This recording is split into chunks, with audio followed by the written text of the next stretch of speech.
എടി അങ്ങോട്ടോണ്ട് വിടണോ? വേണ്ട, അവിടെ ഫെബിനുണ്ട്. അവൻ എങ്ങനെ റിയാക്ട് ചെയ്യുമെന്ന് പറയാൻ പറ്റത്തില്ല. ശരി, എന്നാ പൊക്കോ.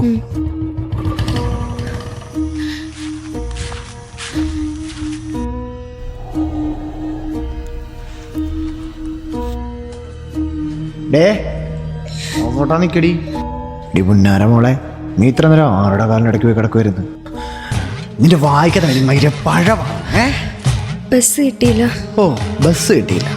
പിന്നെ എങ്ങനെ എത്തി? ഏത് മറ്റവനാടി നിന്നെ കൊണ്ടുവിട്ടെ?